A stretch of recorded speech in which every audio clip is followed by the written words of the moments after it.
আমি এক গরিব দারিদ্র অসহায় গরিব ঘরের ছেলে। বোতল কুড়িয়ে জীবিকা নির্বাহ করে থাকি। বোতল কুড়ানোর সময় এক ভদ্রলোকের গাড়ির নিচে কিছু টাকা কুড়িয়ে পাই এবং ওই টাকাগুলো ভদ্রলোককে রিটার্ন দিয়ে দেই।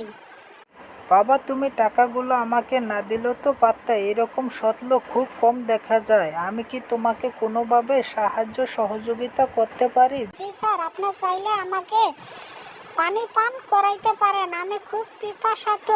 এই নাও বাবা, তুমি এই ঠান্ডা পানিটা নিয়ে যাও এবং এই বনরুটিটাও নিয়ে যাও। আমি তো বনরুটি আর পানি পেয়ে খুব মহা খুশি, কারণ আমার দাদিমা অসুস্থ। 2 দিন যাবত অনাহারে। আমি অসুস্থ দাদিমার জন্য পানি আর বনরুটি নিয়ে তার কাছে চলে যাই। এই নাও দাদু, তোমার জন্য আমি বনরুটি আর পানি নিয়ে আইছি। বেশ করেছো দাদু ভাই, আমি খুবই ক্ষুধার্ত, দাও আমাকে, আমি খাইয়া ক্ষুধা নিবারণ করি।